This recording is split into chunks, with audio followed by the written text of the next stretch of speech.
Three kids. Three girls. Three girls and I've got 2 girls and a boy. 2 girls and a boy. Yeah, and my youngest 2.5. Yeah, okay. And the boy's the youngest? Yes. Yeah. Well, he's going to have a great life. He already is having a great life. The youngest gets away with everything. Are we switching, baby, or what? I don't feel switching happening. There we go. Okay. Yeah, the youngest gets away with everything. He does. Certainly does. Yeah, because... And he knows it too. Yeah, it's just inherent. You just inherently know that you're the youngest and you can get away with it. Absolutely. Yeah, it's just that the older ones cast away. You know, the first one is... Well, I feel a bit bad for firstborns. Yeah, are you a firstborn? I am a firstborn, and I totally understand. Yeah, because all the rules meant for the firstborn. Yeah, but I think there's more responsibility on the firstborn because you go, well, you've got to be a big girl, and you've got to look after your younger brothers and sisters. The youngest is never told that in their life. Yeah, that's right. I hate to say it, but what about the middle child? No one cares. The middle child is just rebellious. Period. Yeah, they are often forgotten. They're the ones that are usually in the second peak of the parents' earning, so they're usually a bit exhausted by then. The first child, you've got to, I'm having a kid, and I've got this. Oh, I don't know. I'm not a parent, by the way, so I'm talking out my ass. But that's what I observe is usually they're a bit younger. You have your firstborn when you're younger. Second one is generally in the mid-career when you're about to get that promotion, about to be a supervisor, because we all aspire to be a manager and supervisor because we go, I just want all this money and it's going to be great and it's going to be easy. It's going to be so easy. Little did we know. Little did we know. It's just not true. No. Management is so damn hard. Yeah. Very true. But look, that all aside, we're here today to talk about candles, of all things. Mm-hmm. From aromatherapy to aesthetics to looking cool.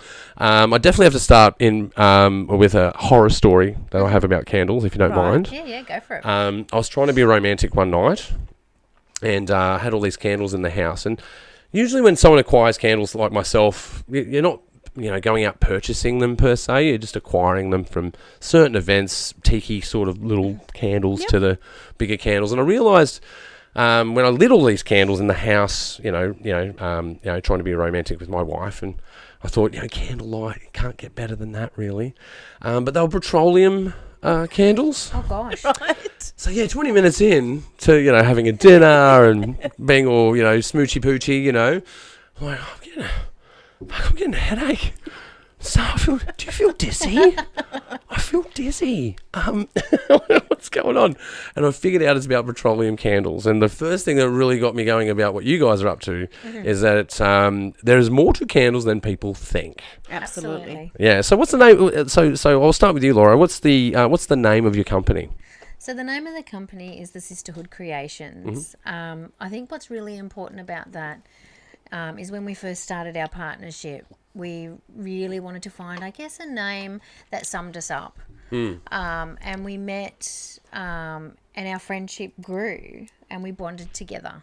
And from that, I think that's where we came up with the title, and with other friends that we have, we really value that friendship and that mateship and that companionship that goes with that. And so the title, The Sisterhood, just felt natural. Oh, I must say, when you guys came through the door, I definitely felt an aura energy between you. Like, we all have had many friends in our lives, but some of them are unique. Definitely felt this bond between you guys coming in of, sort of battle-hardened, but at the same time having a good view on life. Would that be true? That's us. That is us, absolutely. Yeah. Yep. And I've heard from my family as well. They said to me, Laura is the oldest sister that he never had. Oh, wow. Yes. And we connected I think we connected a deeper level than just being a business partner together. As Laura said, that friendship goes beyond being a business partner. And I think that's the foundation of it. I think that's so true. It really is. And especially as, an entrepreneur, when you're trying to sell something and you're in partnership with people, that old saying that it's business, it's not personal. It's a bit of a paradox. That's true in some regards. But I find business to be very personal. If you're doing something that you like, it's very personal to your heart. That's right. And you want to be around people that are doing that are like-minded, that are doing what you want to do. Yeah. So, Steffi, what motivated you to starting this business? Look, it was always, for me, it's more about stepping out of my comfort zone because I'm not a creative person. And I have I to don't say know about that. I've seen some really cool stuff. Yeah, but the creative stuff comes from Laura. I love a good. I like a good imposter monster when I get them on the Pagey train. Oh, I didn't know I was doing this thing. I didn't think I was going to do it. No, sorry, I cut you off. No, but honestly, but I love the art of doing it, the art of making. Interesting. Creating something and then actually really enjoying it and getting really positive feedback from our friends and family. That's what's really, really driving us. And I absolutely enjoy it. I don't have much creative input in it, but I like the process of making it, creating it. Yeah, I don't know. I guess I'm going to argue with you there. Because what I'm hearing is, and I hear a lot of this out of different people I interview. Yeah. And I mean this in the most genuine way. We all sort of talk ourselves out of what we're doing. True. Like we go, I don't belong here. I'm an imposter. And I'm hearing the imposter. But clearly, while you just talking about making candles, you like the process. Yes. So that means you like the craft of it, right? I do. And when you started, were you like good at it or just average at it? I think when we both started, we obviously done a bit of our research, and I think we hit the mark and we stayed with what worked for us. For me, when I say I'm not a creative person, say for example, the name of it, we will brainstorm together. It's Laura that comes up with the name. But then I think you're probably right because I do design the labels and that. Yeah, that's and right. So I take over that bit. There's a creative elements in there. I can already see those creative elements. I only say because I recognise an imposter monster straight away because I'm the worst at it. I am. I wake up in the morning going, Ross, why are you trying to be a filmmaker? No one gives a fuck. What are you doing? No one cares. And I find with these endeavours that it's a selfish and selfless endeavour. It's selfish because you enjoy the process. Yep. But it's selfless because you go, well, people are getting these cool things and they're going on, they're having these adventures with these products and it's making their day better. And that's a good feeling, right? Yeah, so I don't have to argue with that, Steffi. I reckon you've got the same thing that we all get branded with. And allow me to be a cool compadre to tell you that you're not an imposter. Thank you. Yeah, you're definitely doing the craft, and that's the part that you juiced into, right? Yeah. Yeah, so allow me to empower you to remind yourself that you do belong, man. You do. What about you, Laura? Like, why candles? Why do this business? Yeah, I think that initially, to go back a little bit in time, Steffi and I it came about from fitness, believe it or not. We started walking together. Yeah, you were going on a bit of a fitness binge, we were going on yeah. a bit of fitness binge, and we were walking and we were talking about other people that have small companies and venture off and do small businesses. And during that conversation, it was actually Steffi that said, well, why can't we do it? Yeah. And so then we went, great. well, why can't we? And so we went, well, let's just do it. What do we want to do? Yeah. And so we both talked about things that we like, and things came up were ranged actually from candles to soap to sort of those bath products. And then we went, actually a short course came up on candles. Yeah. And so we went and did that. Oh, so it was a bit of an opportunity thing that you both saw and go, oh, what about just that? Like everything was lining up as we were talking about it and venturing, I guess, down that pathway.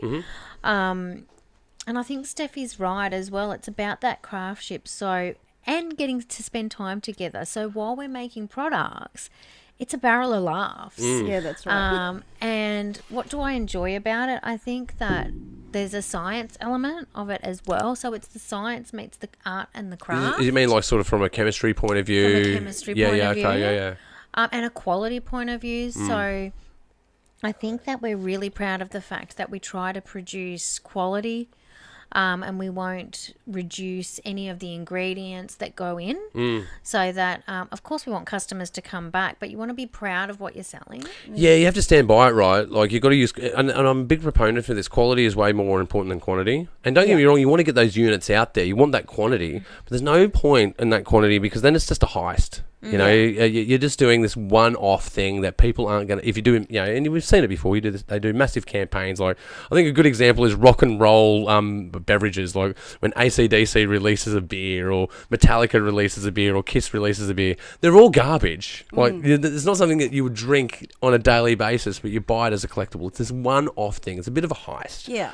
I was really blown away when I went round to your place, Laura, because like I say, I go into like crystal stores and I'm interested in stones in this way, and you generally run across that sort of thing as well, like candles for aromatherapy. Yeah. And it's like I'm a lot. Sometimes people think of it as sort of woo, like aromatherapy, but I find aromas to be graphic. Like when you've smelt something, sometimes it can have a memory trigger in you. It does. Absolutely does. And then has a feeling trigger in you as well. I think there's a lot of value in that. And I was doing it with Misty today. We're buying perfume for some people. Spoiler alert for those that are getting Christmas presents out there. Misty always comes to me. She always goes, "You're very good at smelling things." And I look at aromas as music. You have that first impact. Yep. Then you have that sort of residual that happens afterwards. And then you have the trail that really remains at the end. And they have different sort of impacts as they go along, and their tones. Yeah. They're very much like notes and octaves. They call it notes actually in Oh, candle they call it making. that? Yep. So even in perfume, you have the top note, which is the first one that you smell as soon as you sprayed it. Far out. Yes. Yeah, wow. And then there's a middle tone, and that's the bottom one, kind of like that, the scent that lasts the longest. Oh, wow. I've totally, man, you just give me goosebumps, man. Like, I've nailed that. Wow. You did. It's very rare that I nail things like that. Wow. So it is categorized in this way. How fascinating. So not only is there a chemistry sort of aspect to it, there's also an experience, psychological, human 100%. human contact with that. Well, what sort of drives, or Steffi, what sort of drives like finding aromas that in products? Why this candle that's a vanilla versus this one that's like a cherry? How does those sort of, what are those kind of journeys like?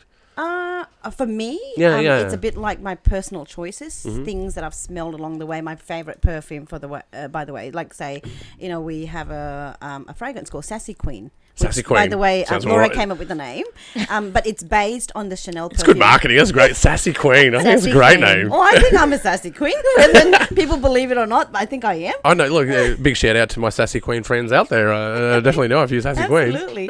But that candle, that fragrance is based on the Mademoiselle perfume by Chanel. Yeah, okay. So because I knew I really liked that, I was asking Laura, what do you think? And then we kind of do a bit of research as well as to what are some of the most top-selling fragrances. Yeah. And we, as I said, we do a bit of research before we went into all of this. So we join a lot of groups that does candle making, because we don't want to be producing products that people don't really like. Yeah, they've got to be attuned to it, right? Yeah, and not only that, you want people to be exposed to your product, but you also want them to come back for the quality of it. Yeah, that's it. Yeah. Again, you want a return customer, and you go, "Well, I enjoyed that experience. I want to live that experience again." Yeah. But it's interesting. So you guys have brought that up a few times. Research. Yeah. I think you've said that like 4 or 5 times already on this show. And that's a real entrepreneurial approach. And I find massive intersections between entrepreneurial ship, if you like, artistry, craftsmanship, and artistry. And like they say in art, whether it's a singer or a painter, when you sell your art, you're sold out. You ever hear this expression? You've sold out. Yeah. And I go, that's hilarious to me, because like if you're an artist that's sold anything ever, you've sold out. Whether it was for $1 or $1 million, you've sold out. Yeah. I had this sort of my business coach, actually, big shout out to Monica. You've got to be an unapologetic capitalist. There is a business acumen side to what you're doing, but really that's not the front end of your shop. What's the front end of your shop is your product. Why you love it. Why is it important to you? Why do people want it? That's a great bit of advice for people to go and do something. Research what you're up to. It's great. And I think Laura and I are a bit of what I love about our friendship is I see both of us as go-getters. If we want to do something, we just don't dive in. Yes, we would go with full force, but we do a bit of research to back us up in what we do. Speak from a place of authority. Yes. Yeah. And also, when we decided to go into candle making, we didn't just wait to see if there was a course coming up. We were researching what courses are available, what's the closest one, what's the quickest we can get into, because we want to go there and get it. Yeah, I want to accelerate. I need to accelerate into this. Yeah, that's great. That's right. But that research and there's always that education element to things, right? Especially in artistry and mastery. You like everyone wants to be a YouTuber, successful person that's quirky and fun that everyone loves, but I think the saying for that is the overnight success. You ever hear this, right? Yes. To me, there's no such thing as an overnight success. It's only the day that you heard about them that it seems overnight to you as the observer. But for the person going through that journey, it's been years of work, research, trial and error. Because you don't always win, right? No, that's right. Well, let's talk about a bit about the dark side. What's some of the worst candles you made when you started out? I have to tell you. Is there bad ones? No, we've been really lucky, and I Wow. think that it comes That's down great. to one that we've been really planned in the research, followed, I guess, the teachings and the guidelines around the Advice. science. Yeah. And I found that as well with the products that we buy to make the candles. Somebody gave us advice and said, when you find something that works, just stick with that. Don't change it. Yeah. And so that's Don't what change a we've winning bet. done. Yeah, don't change a winning and bet, the only yeah. thing probably that we expanded on was fragrance, but again, that came from research. So when we went out to markets for the first time, we only started with 4 fragrances, and we took them out to see what people would say. Yeah. Got the feedback, but we'd listen to what they were asking for. And so we started to tally that up, and that's when we expanded Yeah. on fragrance, but then on product as well, because we only started with candles and then we moved into soap. Yeah, because you guys are doing everything now, like soaps, sprays, lip Bath balms, bath salts. Yeah, Yep. you guys have Whip gone soap. ballistic. Yes. Yeah. Sugar scrubs. Sugar, scrubs. What's the duration of that? Like, how long did it take to go from where you are now to where you were when you started? Like, that's been has it been a couple of years? Has it just been a No. year? It's been a couple of months. It's been a couple of months. Holy hell! Yeah. Well, oh man, I'm so now I've got no idea what's going on.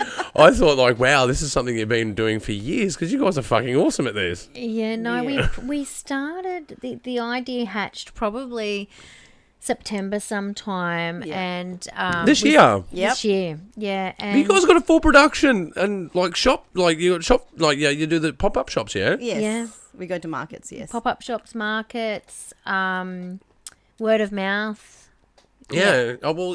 Have you exhausted any of your stock? Like, have you gone all the way through it? Like, Pretty much, yeah. holy hell, man! we've I'm pulled blown away. Manage it again. We've done that twice, I think. And you've been running since September. Yeah. Wow, you got stock yet? I'll buy some. Yeah. Sorry. I mean, we can't complain, right? It's No. been great. Well, I think that's a testament to a good idea. Like, if an idea is in your heart and it's something that you've researched and you go, and it's not something that you did willy nilly. You're like, what do we No. actually want to do? Yeah. And then you go, I want to do this thing. You go, all right, I've got no idea how to do this thing. Right, how do we find out how to do this thing? We had no idea. Yeah. And To I start think off with. that- That's what I mean. If I went to go make a candle, that's why I asked that question. Like, if I went to go make a candle, I'm pretty sure if I pulled it out, it'd be like a spiral coming around a wick going, I suppose it's a candle. Like, that would have been my experience. Like, I can't believe the rapid growth and acceleration you've had in this time because these products are fantastic. Thank you. Yeah, they really are. When I came around to visit you, Laura, I was, because when someone tells you that they're starting up a business and I'm going to make, candles or aroma products or, incense, whatever it is, right? You go, okay, so you're going to be doing this thing for a couple of weeks and then you're going to go, I don't want to do this thing anymore. But when I came around, I'm like, wow, you got a full production line here.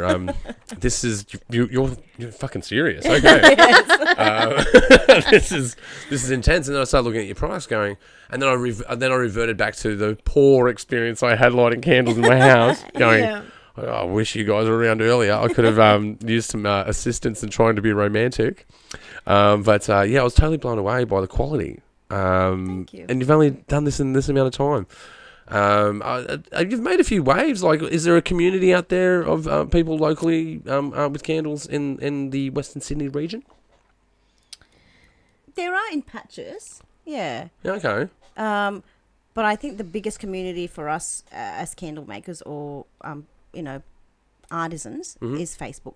There's a big Facebook page. Okay. Yeah. You said that word artisans. Yeah. Is that the technical term for candle making? Not only candle making, like people that make soaps and a lot of handcrafted stuff. Oh, Yeah. I see. So artisans is someone that makes products that have an aroma outcome. Yes. So like soaps, salts, and these sort of things. Okay. Artisan. I've learnt something new.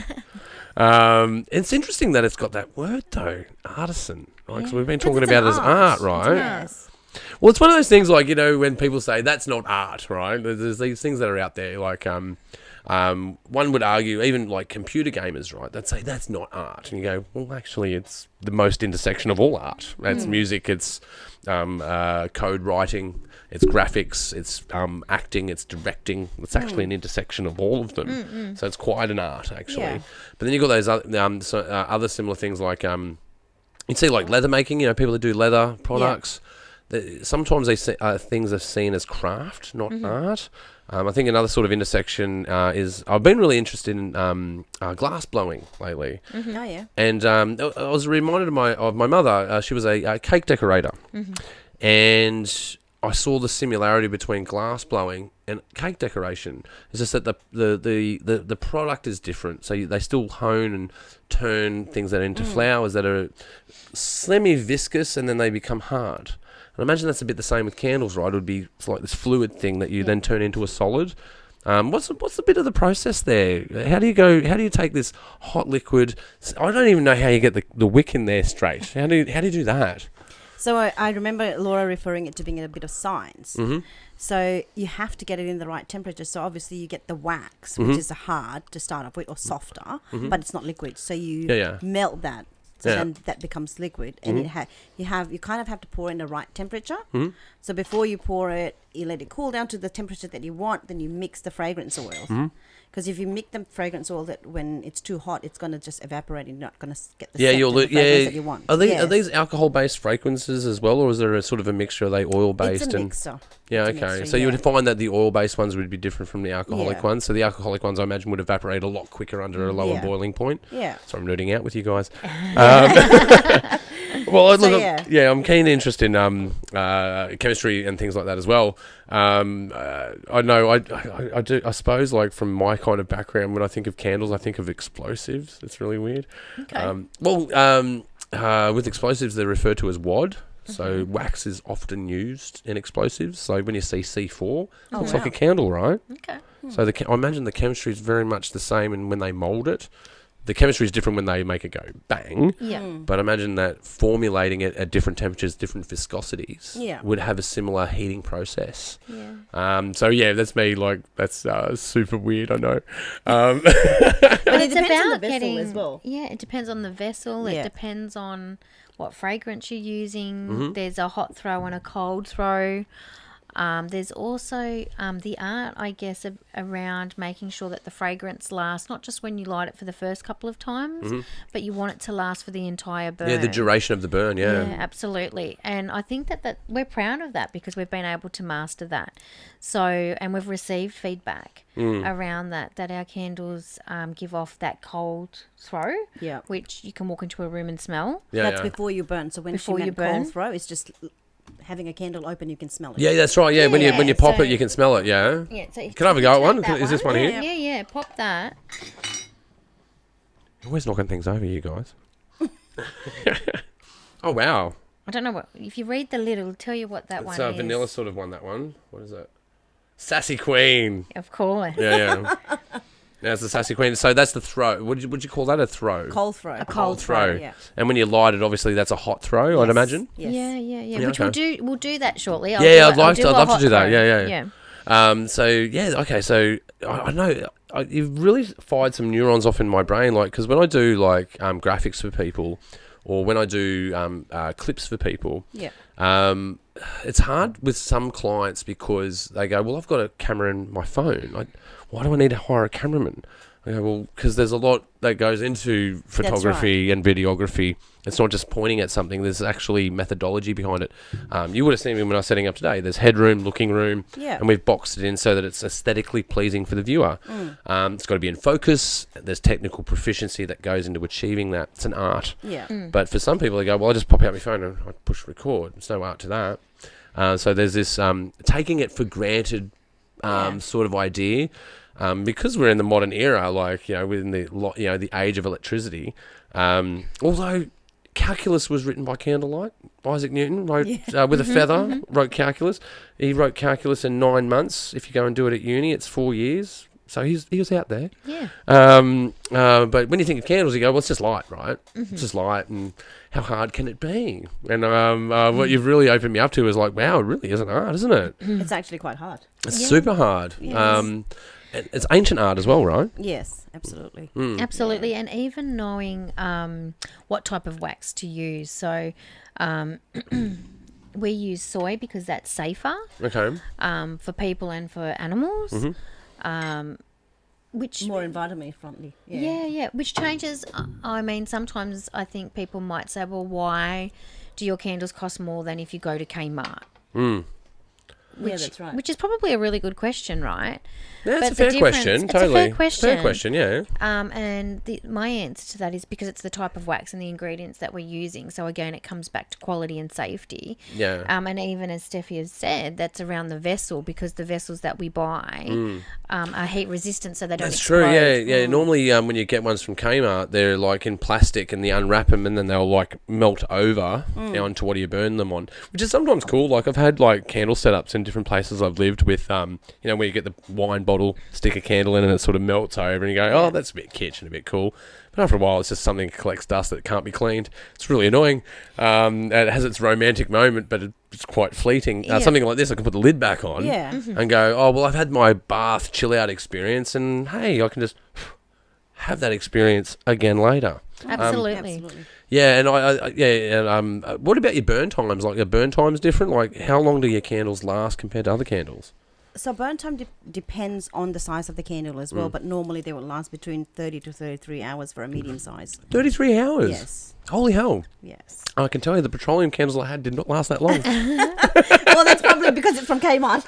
Yeah. Oh, So, I don't want to bag out no, Kmart, that's but I right. think they were from Kmart. Actually. Laura, I want to just expand on what Laura said about, some people might say, why do your candle cost so much more than the one from Kmart? Well, first of all, it's not mass produced. And there is a lot of thought behind it. And we are at the day and age of sustainability. We want to very true. sustain the environment and make sure it's safe as much as possible. So soy wax is much more environmentally friendly than paraffin wax, which is way cheaper, or the wax that they would use in mass-produced candles. Yeah, paraffin wax. So where do they, obviously soy wax comes from the soybean. Yeah. Where does paraffin wax come from, do you know? Not really, because Can we we check haven't it out? really ventured into that. Hey, Holly, when you get a chance, can you look up paraffin wax for us? Let's check it out. Where is this paraffin wax? Let's see if we can save or demonise it while we're on this journey. Yeah. I'm going with it's toxic. Oh, I reckon it is. I bet you. I'm let's place a bet. All right, so I'm going to go paraffin wax is a petroleum product. Yeah, I'm going to go for that, like a plastic petroleum product. You reckon that's that? I think so. Yeah. I reckon think it is.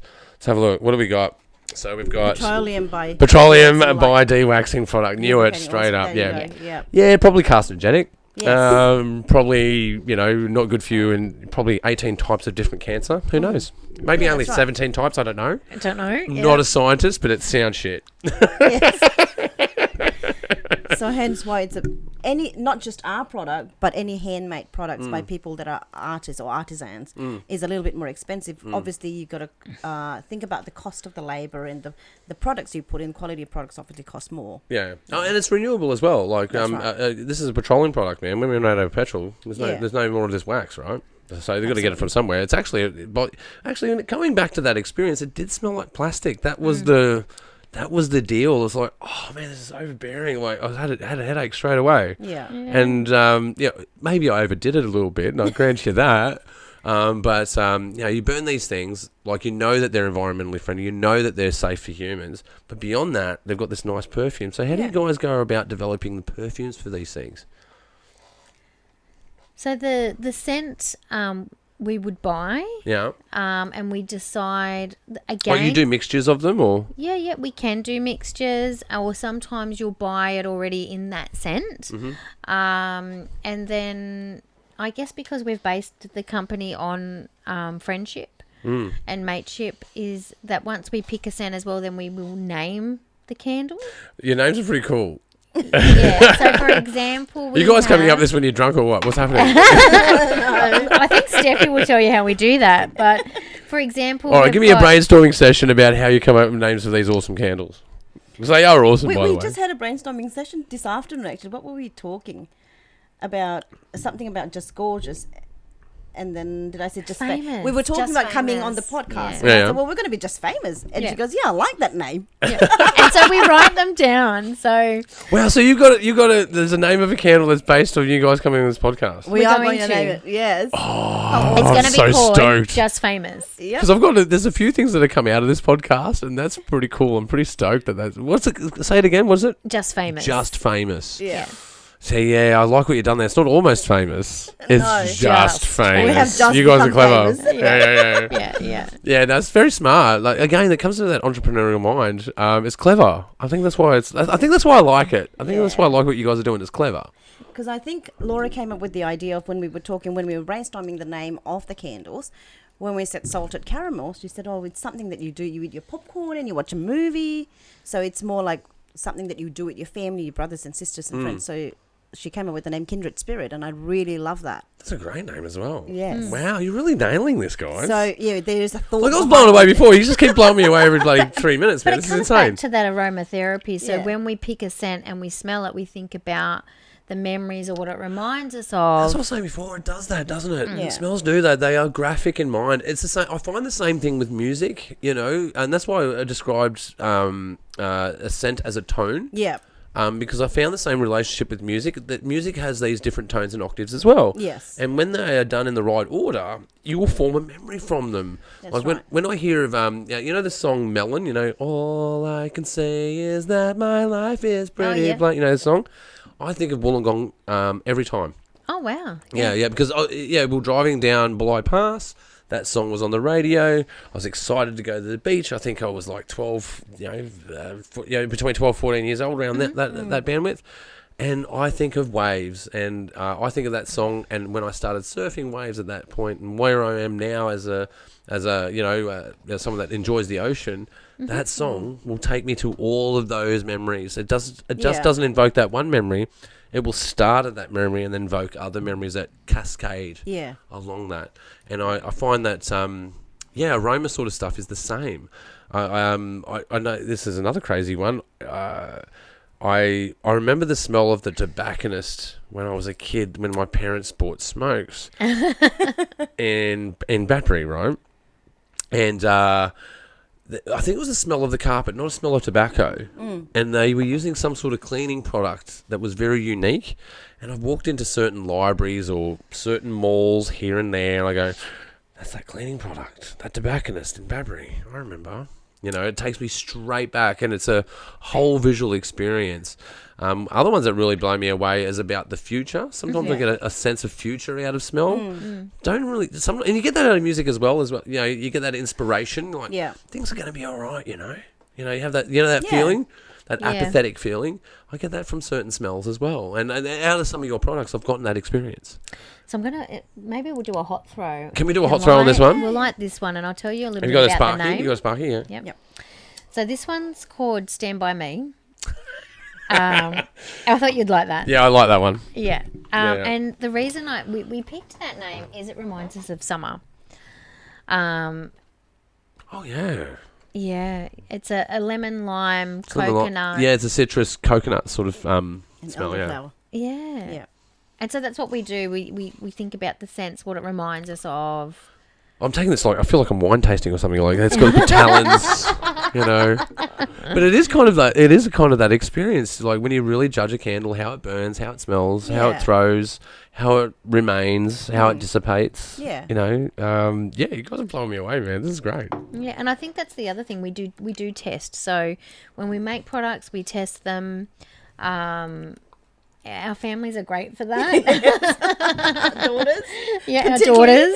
Test in particular. subjects. It's your test market. Yeah. Even when we made a whipped soap. Yeah. And I guess we wanted to do something different, so we would trial different ingredients until we got it right. And we knew we had it right when the feedback was, when I wash myself in that, I feel like velvet when I'm done. And I went, That's a mad comment. we've got it. That's a mad. Yeah, you know you're onto something when you're getting feedback like that. And that was the other thing you guys are talking about, is about research. Like that's the spark that lights the fire. But as the fire's burning, ironically, it's about getting feedback about what people like and what they dislike. And I'm totally blown away that you didn't have those. I'm telling you, if I tried to make a candle, it'd be a tragedy. It would fall apart. I just know it. I'll get it right after the fifth go. Don't get me wrong, I'm determined. You guys have done so much research to get to that point, and because I'm really impressed by the production line as well, guys. Like what you guys are doing in that small space. Yeah.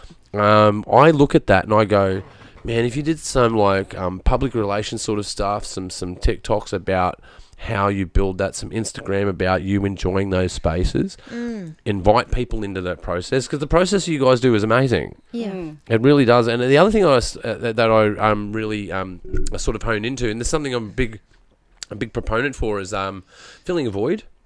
You know, Yes. and that's what entrepreneurship is. That's what you, that's where you create or fill a market where there's something missing, and you supply the thing that's missing. And I really see that's what you guys are up to. It's about quality. It's about changing human experiences. About them having those things. It's about them feeling good about themselves, and that must be really cool. It It is a actually good really experience, is. yes. This must be super cool. And I think the other thing is in that we've learned from going to markets and listening to feedback and just watching and observing people, especially in a time where times are tough. So the other thing that we talked a lot about, because we want to be able to serve the community and we don't want people to miss out either. You know, why shouldn't everybody feel good about themselves and have Totally. the opportunity for wellness? So what we did is some research. Yeah, I and like that. The opportunity at wellness. That's a great way. Opportunity, That's a great way yeah. to say that. Yeah. So we looked at different ways to, I guess, produce products that different people can afford. So we were able to come up with a range, especially for the candles, where something might be from $8, $10, $15, $18, up to $30. But then there's a price range so that everybody has the opportunity. Yeah, you get that accessibility in there. Yeah, and Yeah. you don't just change the fragrance because the price is a little bit cheaper, but you get the same fragrance. So if I only have $10, I get to experience the same fragrance and the same aromatherapy. Yeah. But at a smaller price, but I'm still able to afford that.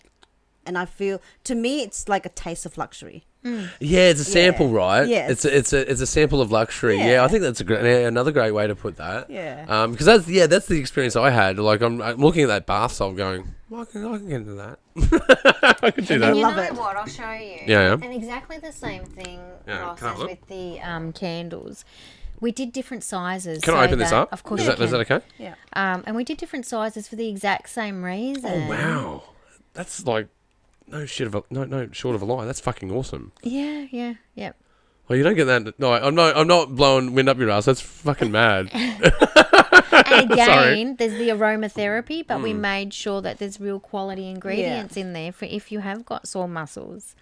And again, you know, you can get a big bag, which Yeah. is $18, or a small bottle for $6.50. Oh, it totally works. Because I work out a lot, and as you get older, the joints get sorer, the Yeah. inflammation becomes more prevalent.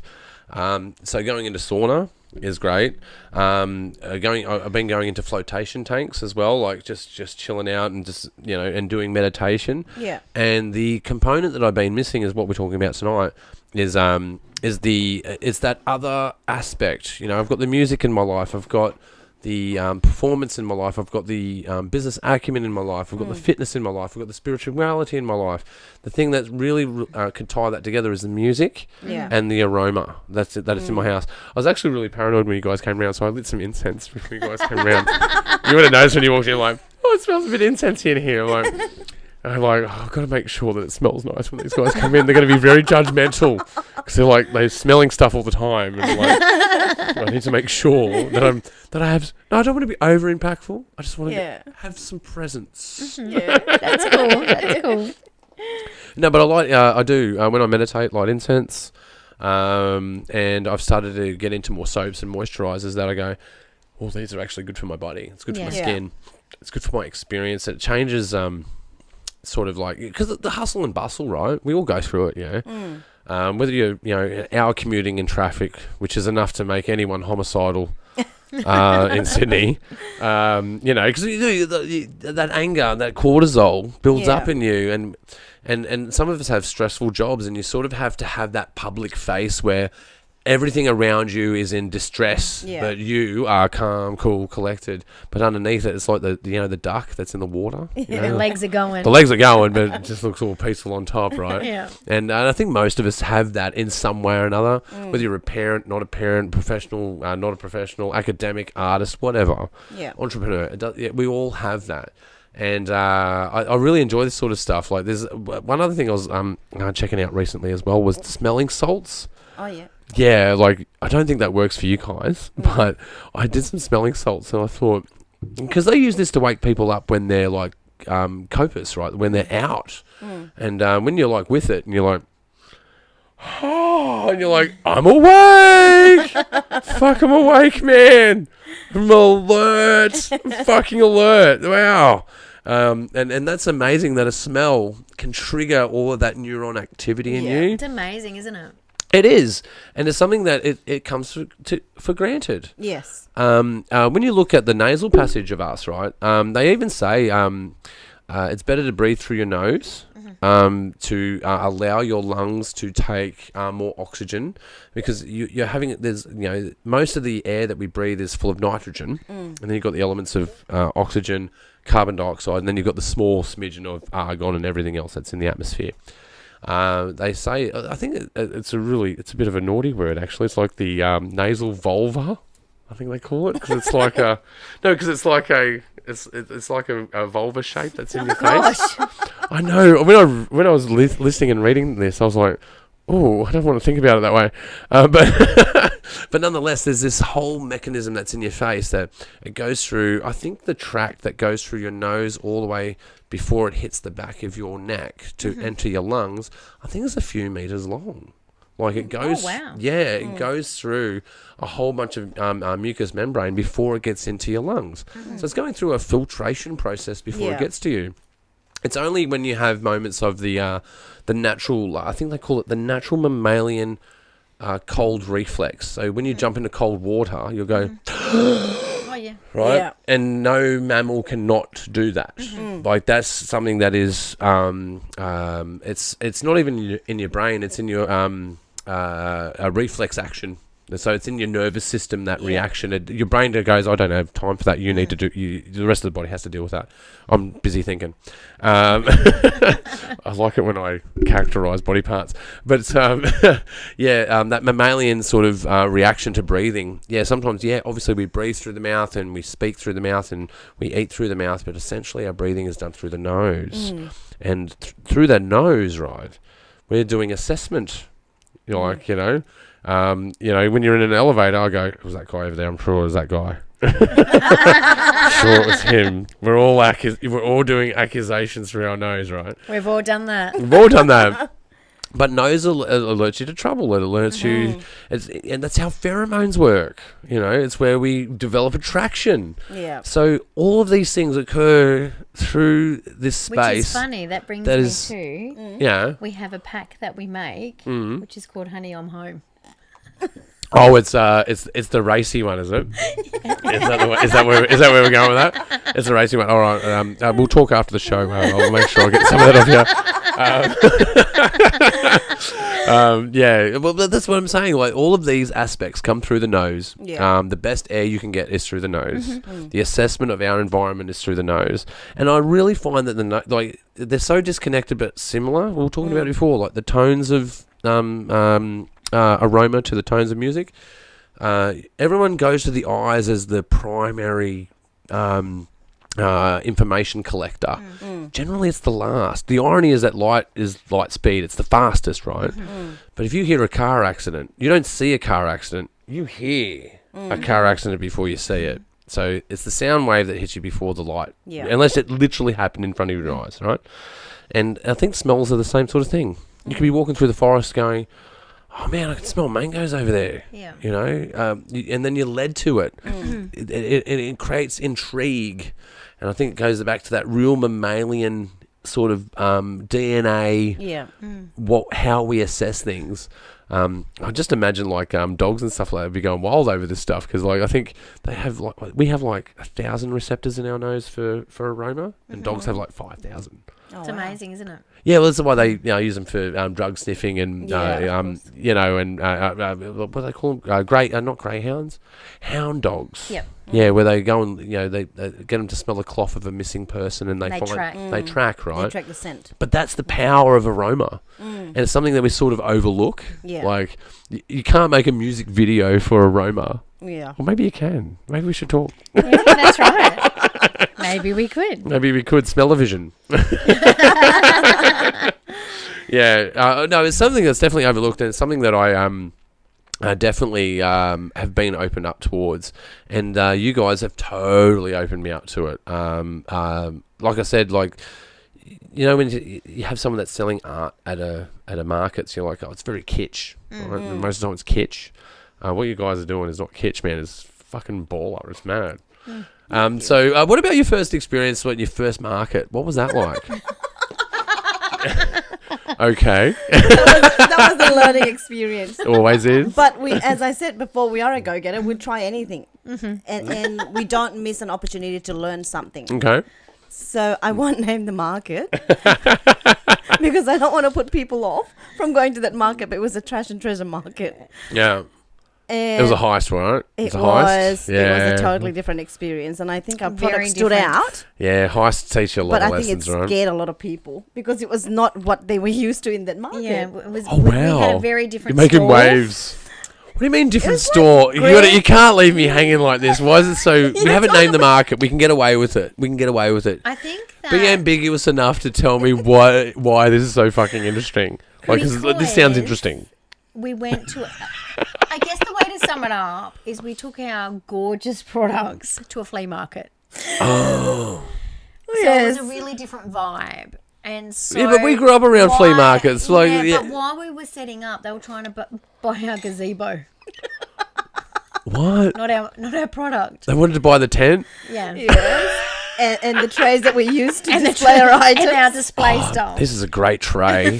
I'll give you $15, mate. Serious? But we Serious haven't as a even heart got- attack. We haven't even got our stuff out of the car. We hadn't even unpacked. But we And to did give you an learn a lot. idea, we did. We wrote down a lot of stuff. Aside from the weird stuff of Yeah, but to someone give you an trying to buy idea- your tent. To Yeah. give you an Just idea. got here, bro. To give you an idea of what the market was like. So we sell all this nice aroma stuff. Yeah. It nicely displayed, and next to us was an old bloke selling second-hand toys and cars. When you mean second hand, we're talking like Yeah, third, literally fourth second hand. Yeah. Yes. Yeah. Fourth hand. It probably needs like some, hand sanitizer sort of stuff. Yes. Yeah, okay, gotcha. Potentially. So that was a big I could shop learning there. opportunity for us. Yeah. I mean, it serves a purpose. They say one man's trash is another man's treasure. Why It's very not? true. Yeah, very why true. not? It is, Why yeah. not? Yeah. Yeah. But it was just not the type of market for our products, I guess. Yeah. But Oh, we you learnt, though. definitely learned. It You was learn. because there was a big wind in the A afternoon. big wind came up. Oh, no. So we were holding onto legs of the gazebo. Yeah, so you didn't anchor the gazebo. Yeah. Yeah, okay. I know this is going to sound very sexist, but that's a very girl error. Well, we ended up tying it to the car.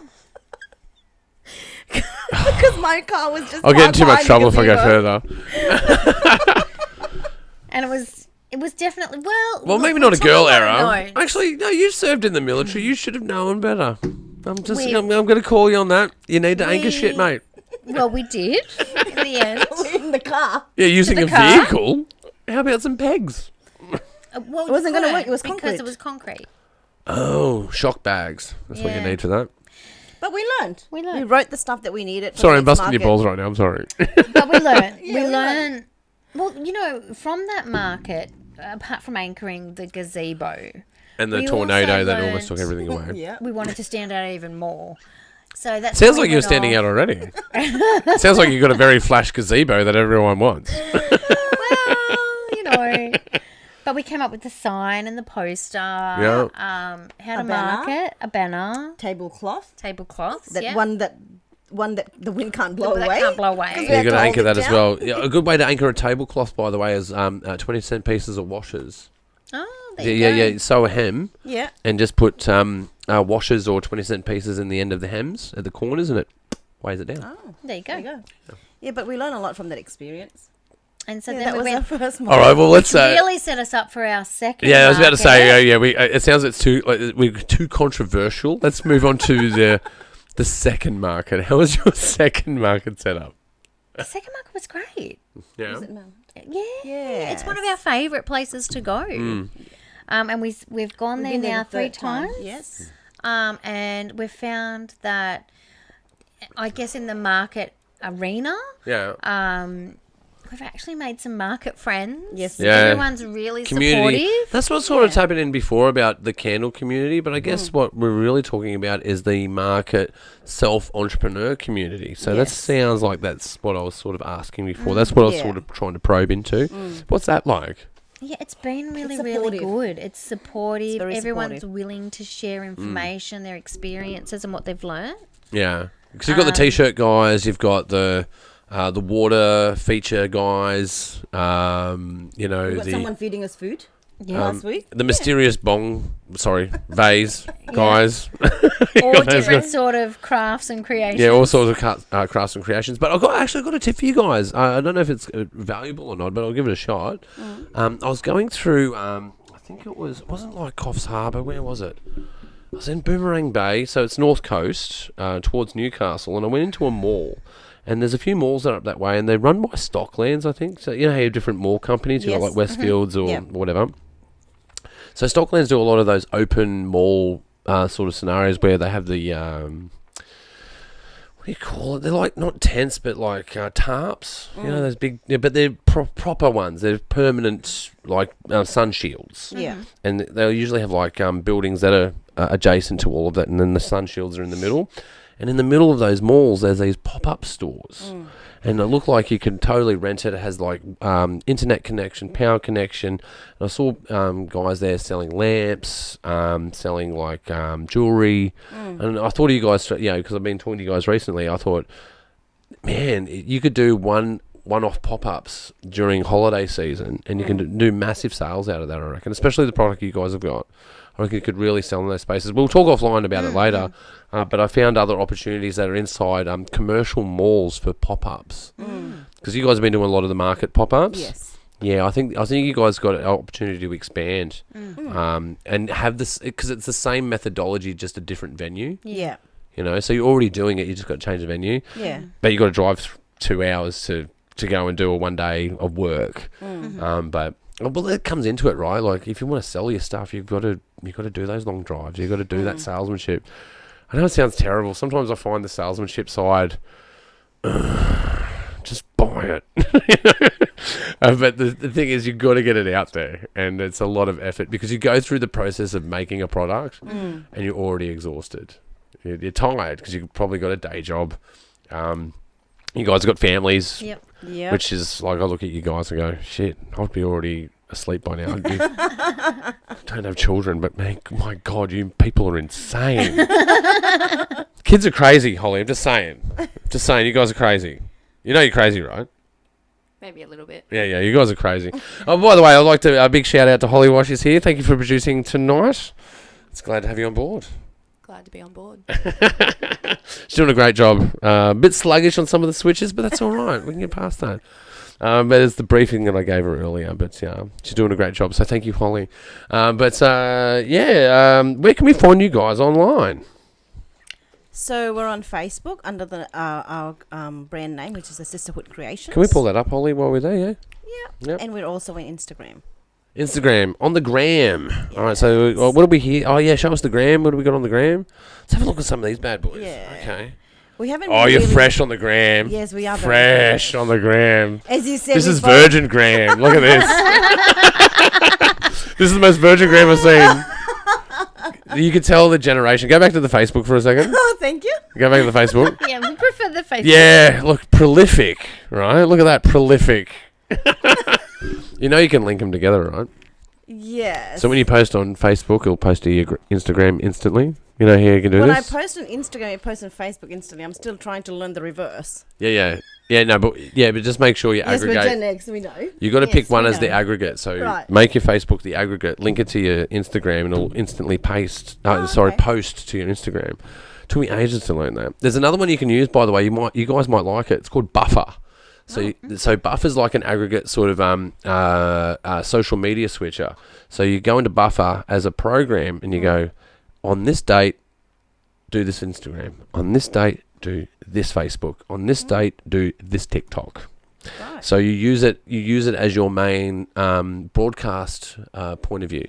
I'll show you guys later. You guys will totally dig it because so when we look at the social media, we tend to get about downtrodden, especially our generation. We're like, oh fuck, another thing I've got to fucking do. Jesus fucking Christ. I just got to speak on another channel. I've already got a fucking podcast, and you want me to fucking get on the Instagram fucking thing? Okay, I'm going to calm down. I'm not going to lose my shit. Okay. No, but serious as a heart attack, you can go through software that makes that easier. So what we do for like Made in the West and Still Search and all that sort of stuff, like I do the opportune post as they occur, but I'll pick a Saturday once every 3 months and go, here's my next 6 posts.